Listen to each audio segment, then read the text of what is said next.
good hair. Like you can tell, it's like really soft. It did not take long at all. This is my first time trying like looser curls, but I like it. It's really nice. The hair that I use is from YG Wigs. I use 6 packs of 24-inch crochet mermaid braids with human hair. It's very soft and lightweight, so it doesn't pull on your edges. And the great thing about this crochet hair is that it is human hair, so you can wash them, swim in them, and reinstall them whenever you want to use it again. My crochet hair came with a pamphlet on how to install them, a crochet needle, and some lashes to complete the look. Before achieving this look, you want to start on freshly washed and blow-dried hair. Next, you want to part your hair into 3 sections with 2 quadrants in the front and 1 in the back. After the hair has been sectioned off, I went ahead and put some individuals in her natural hair. I started off in the back and then I worked my way to the front. As you can see, her braids are not too big and they're not too small. I didn't want them to be too big because I didn't want them to look spaced out. And I didn't want them to be too small because I didn't want her hair to be big and bulky. You also want to keep in mind how big the crochet braid is, so you want to try to match the natural braid to the crochet braid. And here I am just giving you a preview on how I plaited the front of her hair. And when I finish braiding her hair down, I'm going to leave out the braids around the perimeter of her hair and at the top portion of her hair. This is going to be my technique to get the crochet hair to blend in with her natural hair. It will allow her to pull her hair up, move it side to side without it looking like crochet. It's going to look like knotless braids instead. Now I'm just putting my leave out in some plaits just to get it out of the way.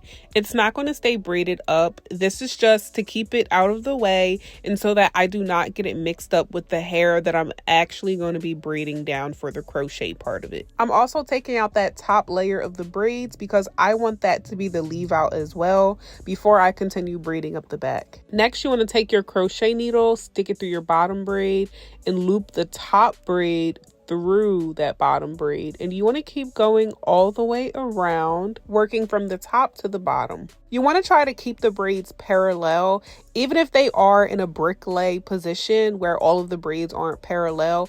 You want to try to keep it neat and go downward so that you can have a flat and seamless crochet application. And as you can see, I am crocheting 2 of the upper braids into the 1 bottom braid.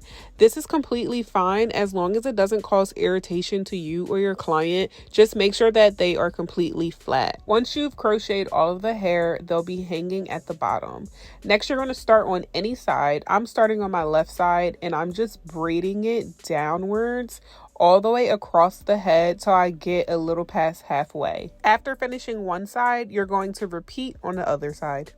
Because these braids are a little bigger, I'm going to make sure that they lay down flat. Once I get a flat foundation with the braids, I'm going to secure them by crocheting them through each other.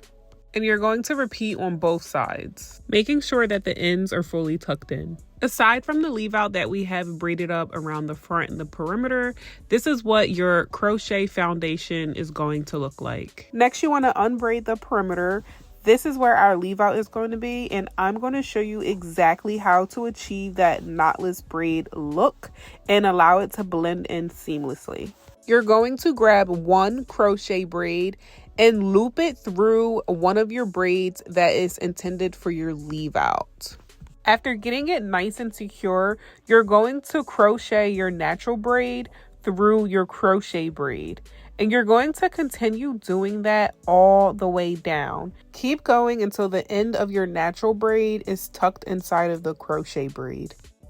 As you can tell, this method creates flexibility and it looks so good and so natural that you can't even tell that it's crochet. You're going to want to repeat this step on all of the braids that are left out so that it can create a look like this. Seamless, it looks like knotless braids, and she's able to move it around and pull it up into a ponytail if needed. If this video is helping you so far, go ahead and give me a thumbs up. After completing the individual crochet around the perimeter of the hair, you're going to finish off with traditional crochet on the foundation of the braids in the middle of the head.